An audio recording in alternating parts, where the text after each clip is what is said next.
じゃあ今日もランクルゼミナールを始めていきたいと思います。よろしくお願いします。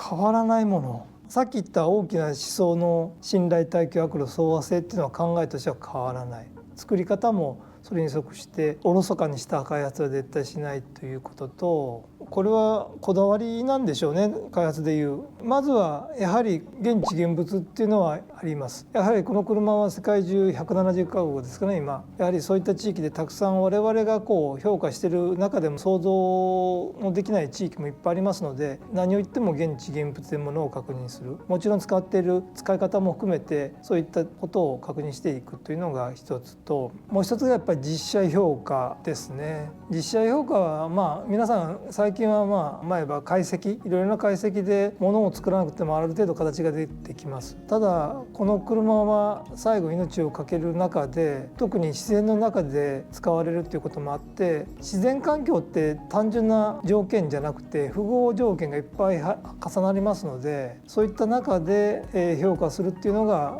この車の大事にしているところですかね。それとトヨタの中でいう合口相当以上と言っている考え方があるんですけど、これは合口っていうのは今現在走っていて次の車を開発する車両の目標なんですけど、なぜかというとお客様っていうのは次もランクルを乗っていただけるお客さんが大変ランクルの場合多くて、乗り換えた途端前の車より早く壊れて性能も前が行け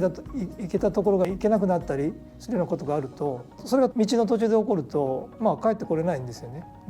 その人にとっては普通の日常の走行であっても、新しく乗り換えていただいた車がその性能を持ってないということであれば、やはり極端な場合命を落とされる場合があります。そういうことも含めて合口相当以上で、今の乗っていただいている以上の耐久性、走破性も含めてさっきの3本柱を確認するということがこの車の大事になります。で、全ての項目をやるんじゃなくて、やはり走り曲がるとかっていうふうに、最後帰ってこれる部分で、これは壊れ方の順番も含めて確認していきます。なので耐久評価というよりも壊しきり評価っていうところ、どこまで壊れるか、壊れた時に同じような壊れ方をしているかということが大変大事になってくる。で、壊しきり評価っていうのは壊れ方を見る順番も含めて、それは致命的であるかどうか、先ほど大概取れても変えれるものなのかどうかも含めて、